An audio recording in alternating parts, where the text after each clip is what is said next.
People think the worst thing a boss can do is yell at you. They're wrong. The worst thing is when your boss knows your secrets before you say them. The first time it happened, I was sitting in my one-on-one with Martin, our CEO, in a glass-walled conference room named Synergy. I hated that room. The air conditioning was always a little too cold, the chairs too low, the walls too transparent.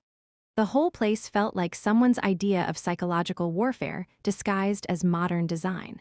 "So," Martin said, tapping something on his tablet, not really looking at me. "How's your mom's chemo going?" I froze. I hadn't told him my mom had cancer. I hadn't told HR. I hadn't told anyone at work except one person, Jessa, my closest friend on the support team. We'd whispered about it in the break room, leaning close over sad vending machine coffee, because I couldn't say the words at my desk without breaking. The hairs on the back of my neck rose. "She's stable," I said carefully. "How did you—" He smiled in that way he had, the one that never reached his eyes. "You mentioned it," he lied easily. "In passing, I have a good memory." I didn't argue.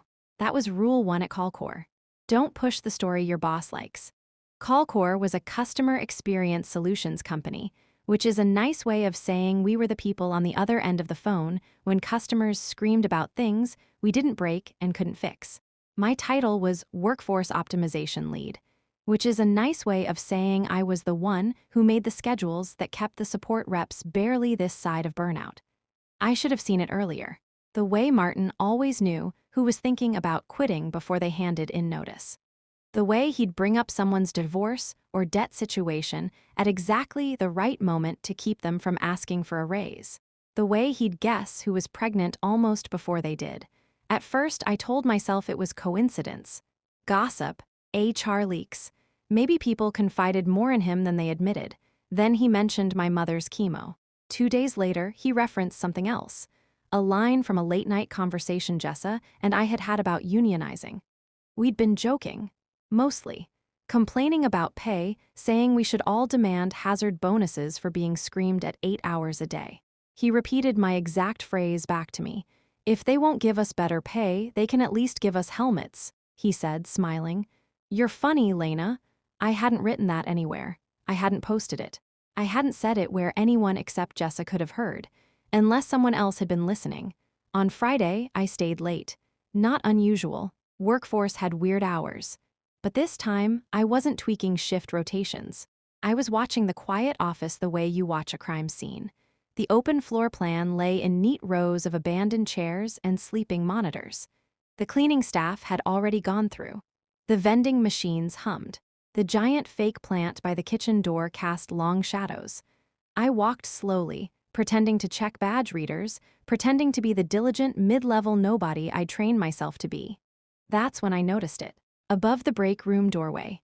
A tiny, dark circle embedded in the ceiling tile, so small you wouldn't see it unless the overhead light caught the lens just right. A pinhole. I stepped back, heart pounding. No one installs a camera in the break room ceiling without telling people. Not legally, anyway. I looked around, really looked. At the underside of the communal table. At the smoke detector above the microwave. At the innocuous little black box plugged into the far wall outlet, where the router cables fed into the ceiling. 5 minutes later, my skin felt like it was crawling off my bones. Once you know what you're looking for, you start seeing it everywhere. Tiny, almost invisible lenses tucked into motion sensors. A suspiciously new thermostat. A small discoloration in the corner of a conference room ceiling panel. The break room, the main floor. The hallway outside the bathrooms. 3 of the 5 meeting rooms. Not my office, though, not HR, not Martin's corner suite. By the time I sat down at my desk again, my hands were shaking too hard to type. Martin didn't have a good memory. He had recordings. People think the worst thing a boss can do is yell at you. They're wrong. The worst thing is when your boss knows your secrets before you say them.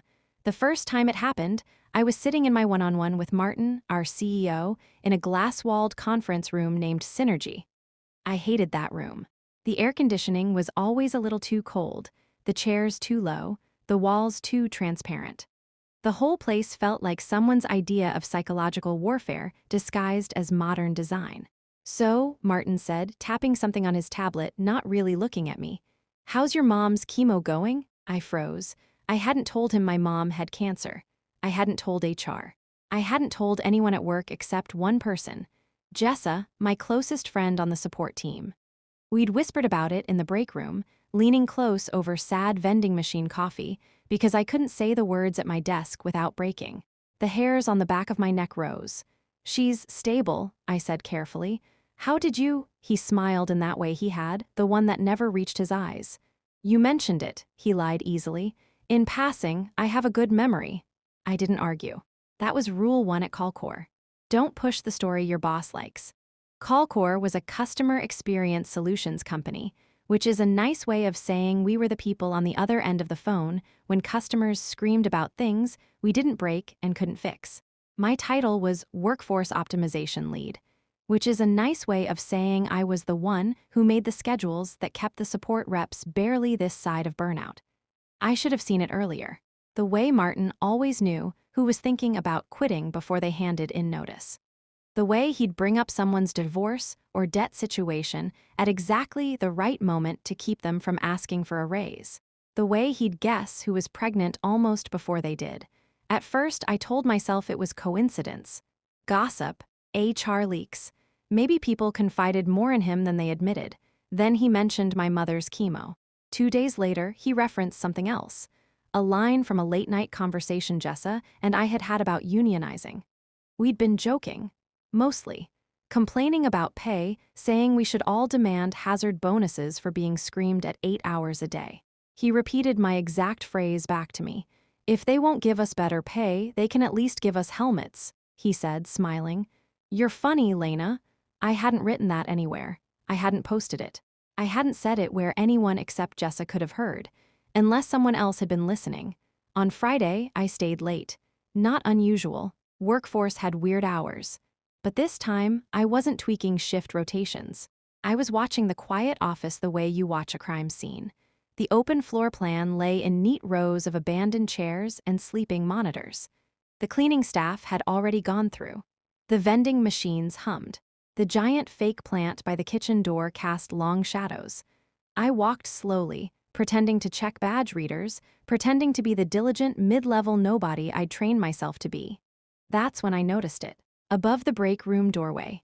A tiny, dark circle embedded in the ceiling tile, so small you wouldn't see it unless the overhead light caught the lens just right. A pinhole. I stepped back, heart pounding. No one installs a camera in the break room ceiling without telling people. Not legally, anyway. I looked around, really looked. At the underside of the communal table, at the smoke detector above the microwave, at the innocuous little black box plugged into the far wall outlet where the router cables fed into the ceiling.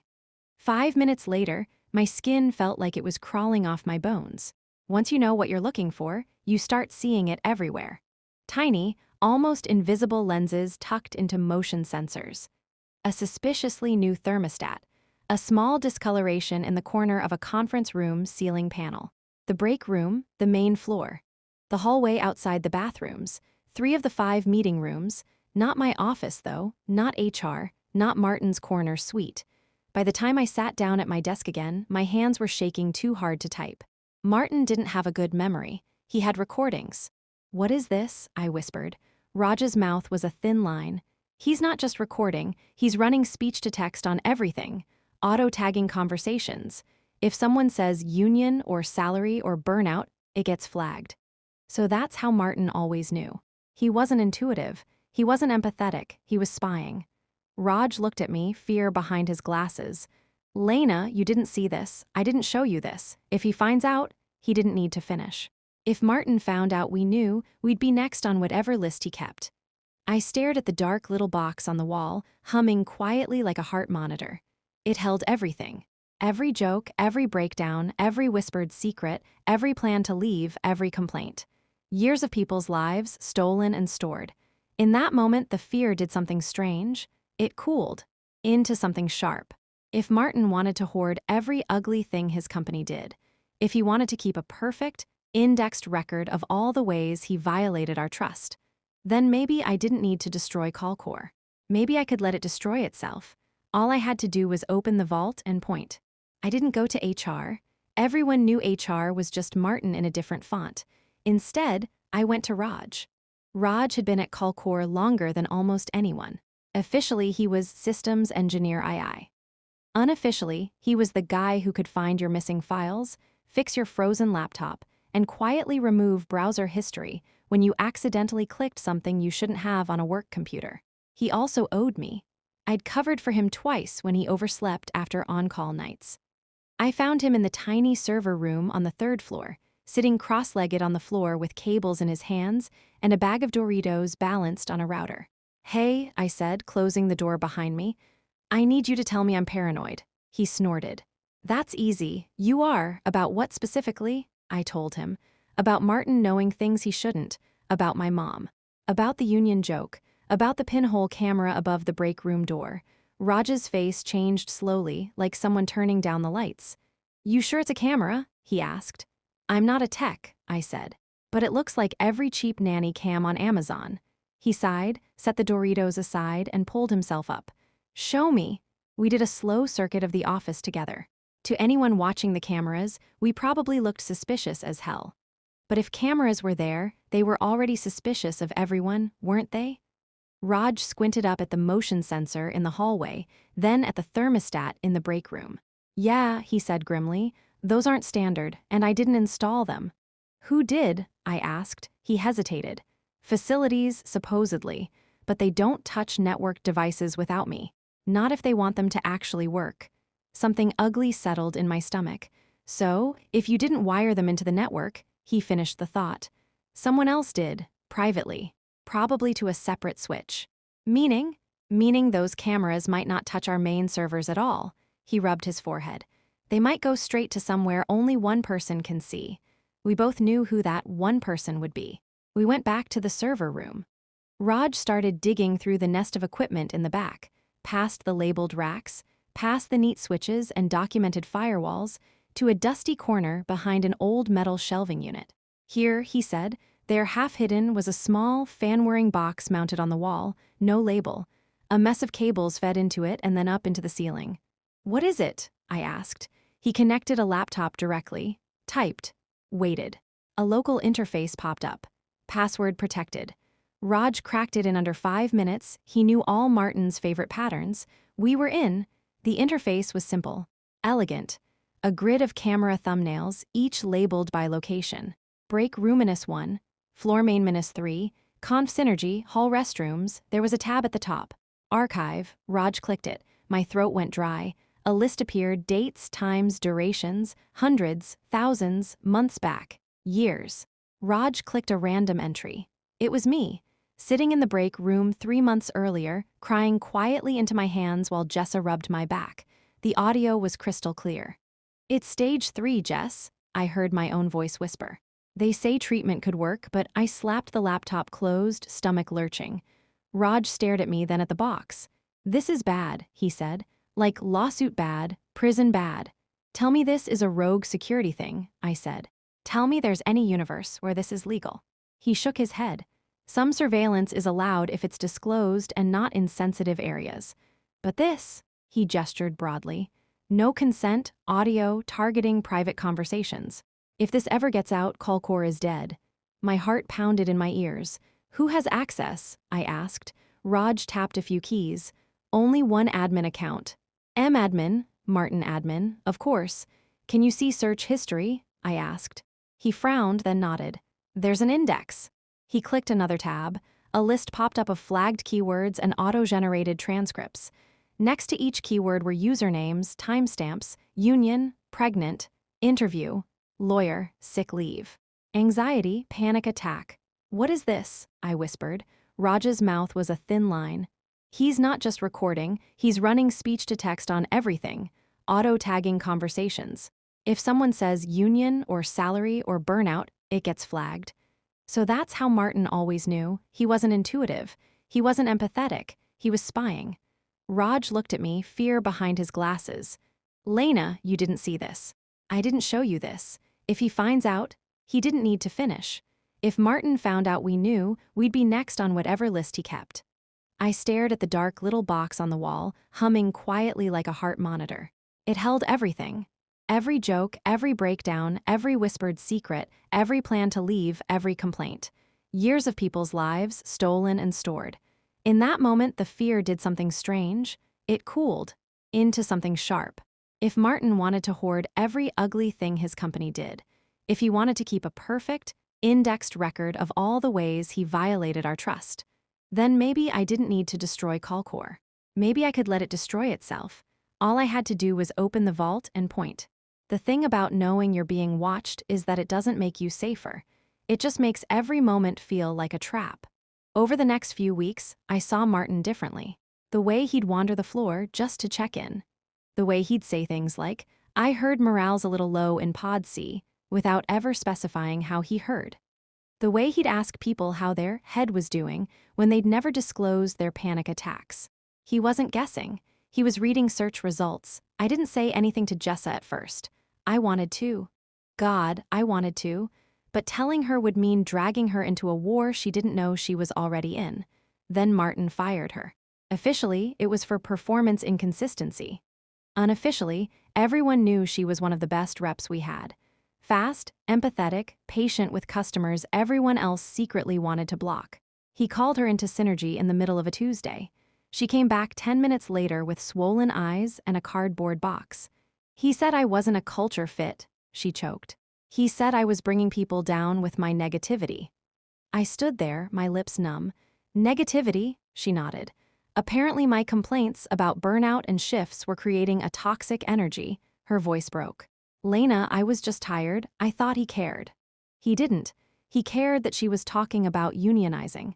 He cared that she'd whispered in the break room, "This can't go on," while I stared at the sugar packets like they held salvation.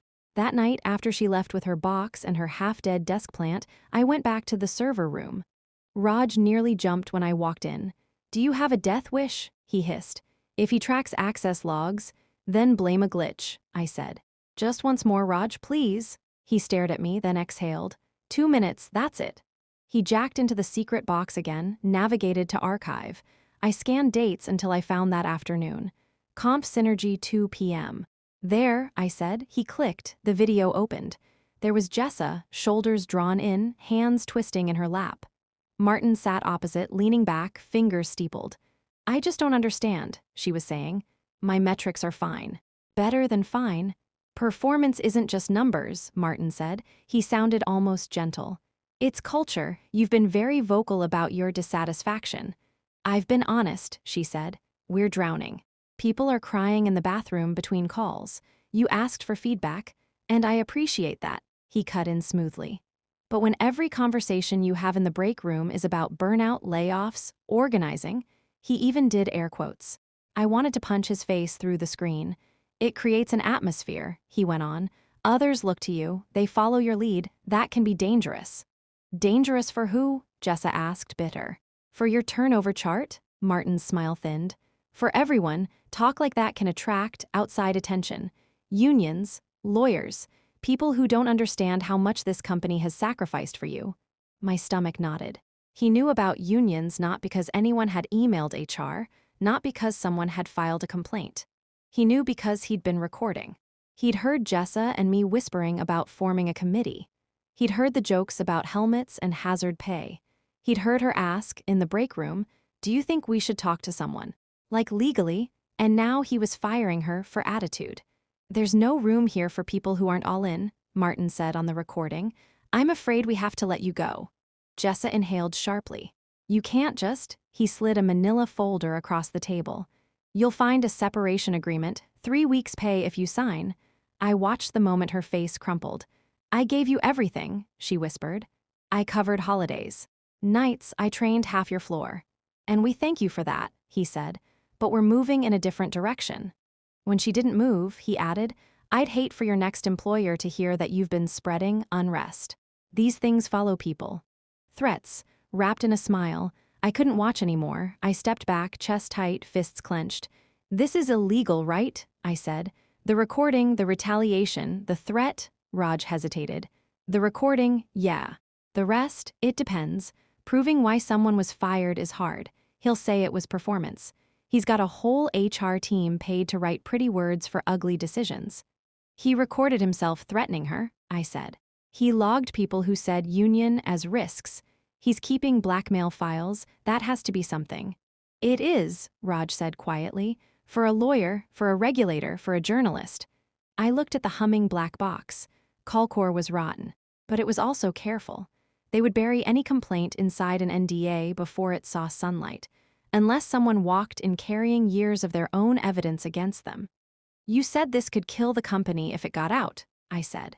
I said that, Raj agreed. Good, I said. Then we're halfway there. He blinked. Lena, what are you thinking? I took a slow breath. I'm thinking Martin spent years recording us to keep control, I said. He forgot cameras don't care who owns them. They just record. I met Raj's eyes. I'm going to use his own recordings to cut his throat. You can't just drag and drop an entire company's sins onto a USB stick. At least, not if you want them to matter. You have to think like a prosecutor, or a vulture. The archive held thousands of hours of footage. Most of it was boring. People eating, complaining about traffic, making bad coffee, whispering about their weekends. I didn't need all of it. I needed patterns, retaliation, discrimination, blackmail, hints of financial fraud. Anything that showed a story bigger than creepy boss likes cameras. The first step was access. Logs show admin's been in here almost every night, Raj said, after I convinced him, again, to help me. He scrubs things. Deletes some segments. Deletes what? I asked. Looks like he cuts anything where he's in vulnerable positions, Raj said. Angry, drunk, saying the quiet part loud. But the auto-transcription keeps fragments. He can't sanitize everything. So he's been editing his own crimes, I said. Perfect. We made a plan. Raj created a hidden mirror on a separate physical drive disguised as a dead backup unit. Every time the surveillance box saved new data, a copy trickled into the mirror. Slow, invisible. Then, over a week of late nights, I started pulling specifics. I searched the index for keywords. Union, pregnant, disabled. FMLA, anxiety, terminate, quiet, risk. Every hit opened a sliver of video. Conversations between managers complaining about dead weight. Martin joking about filtering out the breeders after passing by a group of pregnant reps. A supervisor pressured to write up someone who took too many bathroom breaks because of IBS. It was worse than I thought. And then there was the money. Hidden in a folder blandly labeled QA exports were files that had nothing to do with quality assurance. Internal calls where Martin instructed a sales director to overpromise compliance features we didn't actually have. Strategy talks about hiding outage metrics from clients. A recording of him laughing as he said, "We can always fudge the call volume data. They only see what we show them." Fraud, retaliation, privacy violations, discrimination. Callcore wasn't just a bad workplace. It was a lawsuit buffet. I filled a spreadsheet with timestamps, descriptions, cross-references. I wasn't just stealing files. I was building a case. The problem was getting it out. Sending any of this over company email was suicide. Uploading it from my work machine? Same. My home network was safer, but not if Martin ever decided to dig into traffic logs. Use something air-gapped, Raj said. Old laptop, no Wi-Fi, copy everything there. Then walk it wherever it needs to go. Where would that be? I asked. He shrugged. Labor board, privacy commission, class action lawyer, journalist, all of them. You think they'll care? I asked, bitter. One mid-level woman walks in and says, "My boss is a creep. Listen to these recordings." Raj met my eyes. If you show them a pattern of systematic spying and retaliation, they won't see mid-level woman. They'll see a whistleblower. The word made my skin prickle. Whistleblower. I thought about my mom, hooked to IV bags in an overlit hospital ward because her former employer couldn't afford good health care. I thought about Jessa, carrying her box out of the building like a criminal. I thought about every rep who'd cried in the bathroom, not knowing their tears were being saved as data points. Okay, I said. Let's say I do this. I walk in somewhere with all of this. Martin finds out. He'll come for us first. Not if you time it right, Raj said quietly. Make sure the first time he learns you know is when someone with subpoena power knows too. So we moved. Slow, quiet. At home, I dug out an old college laptop. No updates in years. I wiped it, disabled every possible connection, copied the most damning recordings and transcripts onto it. I wrote a document explaining everything. Dates, Names. How the system worked. Which cameras were where. Who knew, who benefited. I didn't sleep much. At work, Martin was cheerful, too cheerful, walking around the floor with his fake father of the company smile. He stopped by my desk one afternoon, rested a hand on my chair. "How are you holding up?" he asked. I know Jessa was a close friend. "I'm fine," I said, "just busy." "Good." He squeezed my shoulder, fingers lingering a second too long. "Stay focused. I'm keeping an eye on you for bigger things." I smiled up at him. If he'd looked closely, he would have seen it wasn't admiration in my eyes, it was calculation. He thought he was watching us. He didn't realize his cameras had been quietly turned outward. Not to protect him, to frame him. I just needed one more thing before I made my move, not more evidence. A test, to see just how much he was still recording. So the next day, I sat in the break room, in full view of the pinhole lens, and said something I knew would set his system on fire. I looked at a coworker and said, clearly, "I've been thinking about calling a lawyer." Then I waited to see what Martin would do. Martin's surveillance network reacted faster than any human ever could. I didn't even finish my shift. At 3:12 p.m., barely 30 minutes after I'd said, "I've been thinking about calling a lawyer," my phone buzzed with a calendar invite. Mandatory check-in, CEO office, 3:30 p.m. Mandatory, that was his tell. Martin loved pretending everything was collaborative. Open door policy, let's chat. My office is your office. But when he used the word mandatory, it meant he'd heard something he didn't like. And thanks to his illegal microphones hidden in every motion sensor, he heard everything. I showed up at 3:29 on purpose, a tiny act of defiance. His office was spotless, brighter than the rest of the building, with floor-to-ceiling windows and a perfectly curated bookshelf behind his desk for the video calls he liked to brag about. "Lena," he said warmly, rising from his chair. "Sit." I did. He closed the door gently. The soft click sounded like locking a cage. "I've heard you're a little restless lately." He folded his hands neatly. "Making comments that concern me." I kept my face neutral. "Like what?" "A little bird told me," he said, smiling, "that you're thinking about speaking to a lawyer." He said it without blinking. He wasn't even pretending anymore. "That's a pretty big leap," I said calmly. "Can I know where you heard that?" "Oh," he said lightly, "people talk, I listen." A chill crawled down my spine, but I held eye contact. "That's interesting," I said, since I only mentioned the word lawyer while complaining about my landlord raising rent. He raised an eyebrow, almost amused, like he was waiting for me to admit the truth. I didn't. His expression softened. "Look, I value you, Lena. You're smart, reliable, you understand people, which is why I want to guide you." "Guide me?" I echoed. "Yes," he said gently, "away from disruptive conversations." He leaned forward. "Unions, lawyers, burnout culture, these are dangerous topics, especially when said by someone influential." Influential? I wasn't even a manager. He continued, "People follow your lead. You don't see it, but they do. And when you express dissatisfaction, they start imagining problems that aren't there." My jaw clenched. Problems that aren't there. I'd watched 3 coworkers faint from exhaustion in 12 months. I stayed silent. Martin smiled again. "So let's make a deal. You stay loyal, positive, focused, and I'll make sure this company takes care of you." This was it. His carrot, his bribe, his promise of protection if I stayed quiet, and then the stick. His smile faded. "But if you choose a different path, if you decide to involve outside parties, well," he exhaled, almost regretfully, "I would hate for you to be labeled difficult. That follows people, Lena, it sticks." There it was, the threat. Wrapped in velvet. I held his gaze. "What happens if I do call a lawyer?" His eyes hardened. "Then we'll have to reconsider whether Callcore is the right place for you, and I'll have to tell future employers why we let you go." I inhaled slowly. He was confident, too confident. He thought he owned the narrative. He thought he owned me. I stood, calm, controlled. "I appreciate the guidance," I said, my voice steady. "I'll take your advice into consideration." His eyes narrowed. He heard something in my tone he didn't like, but I walked out anyway. I didn't go back to my desk. I went straight to the bathroom, sat in a stall, locked the door, and texted Raj one sentence. "He knows. It's time." And Raj replied, "Meet me tonight. Bring the drive, bring everything." In the silence of that bathroom stall, one truth sank deep into my bones. Martin wasn't just paranoid. He was dangerous. and he wouldn't stop until I was ruined or silent. So I chose the only third option, make him louder than he ever wanted to be.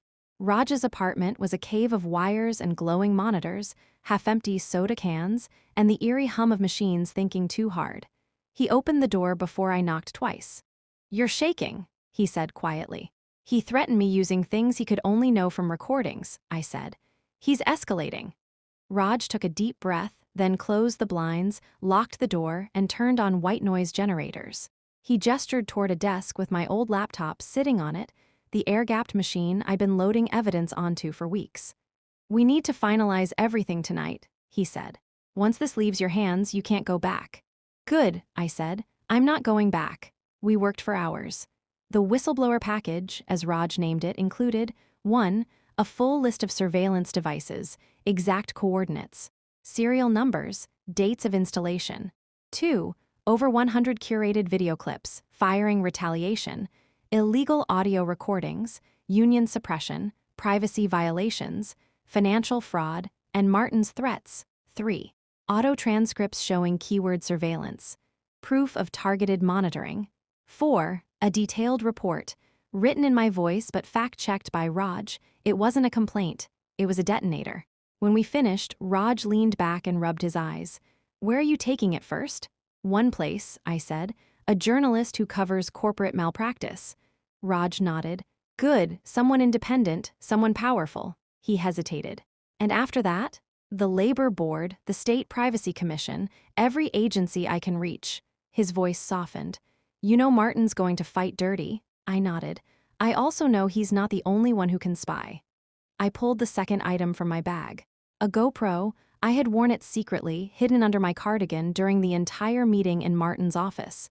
It captured his threats, his manipulation, his deal. Raj stared. "You're terrifying," he whispered. "I'm tired," I said. "There's a difference."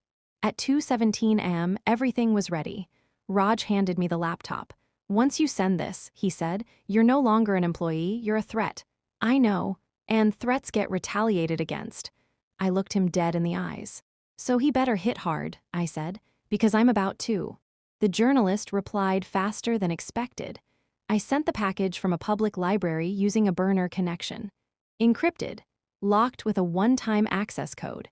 My hands shook so violently I mistyped the password twice. When I stepped outside, I barely made it 2 steps before my phone buzzed.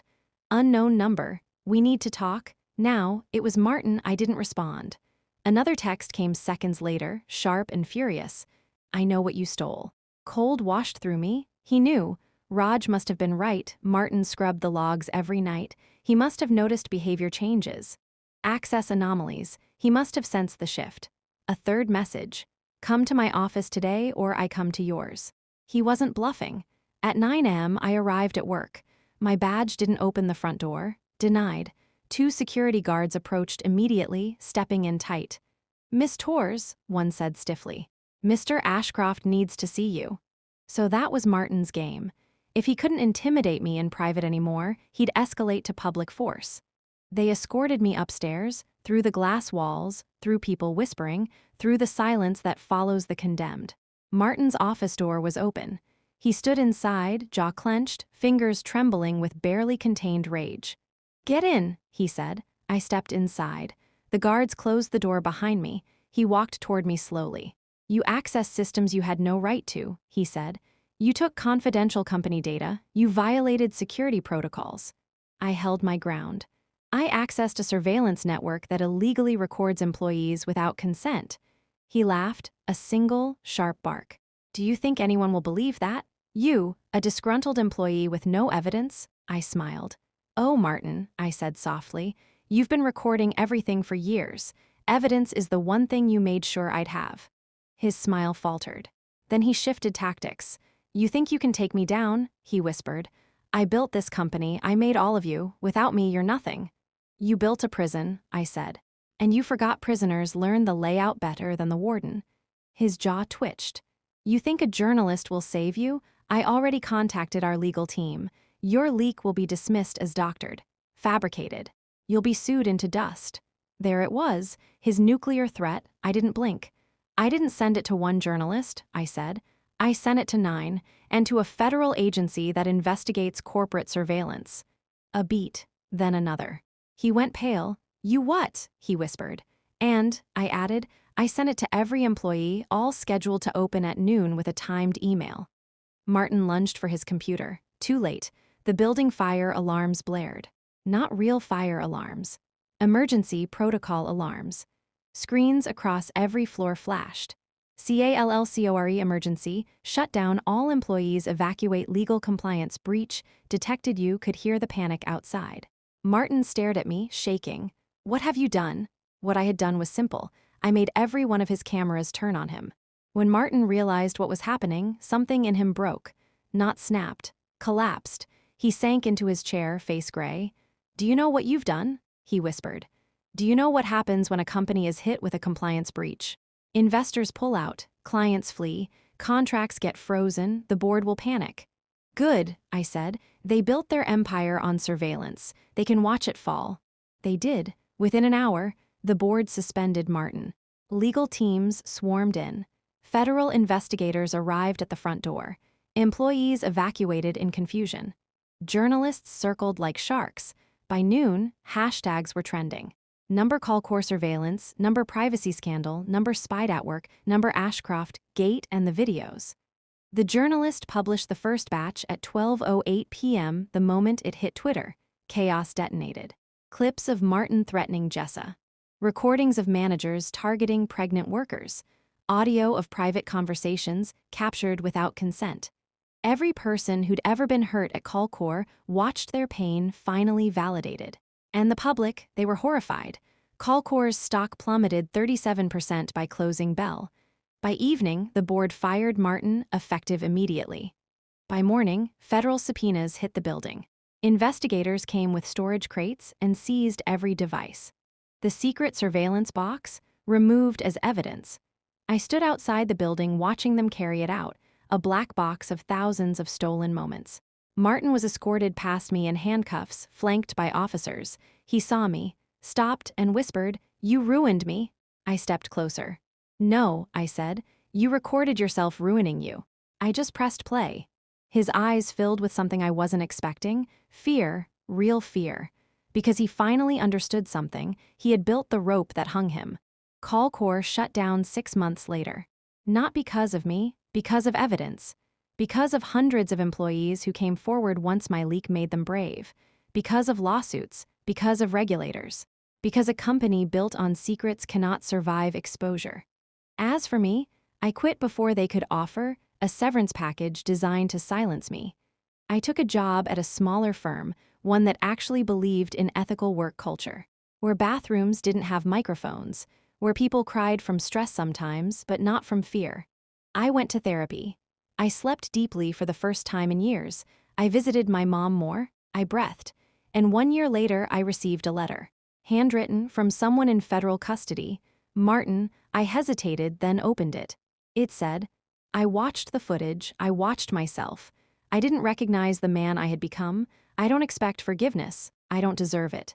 But you saved people I didn't even know I was hurting. You didn't ruin me. You revealed me. M. Ashcroft, I folded the letter and closed it quietly.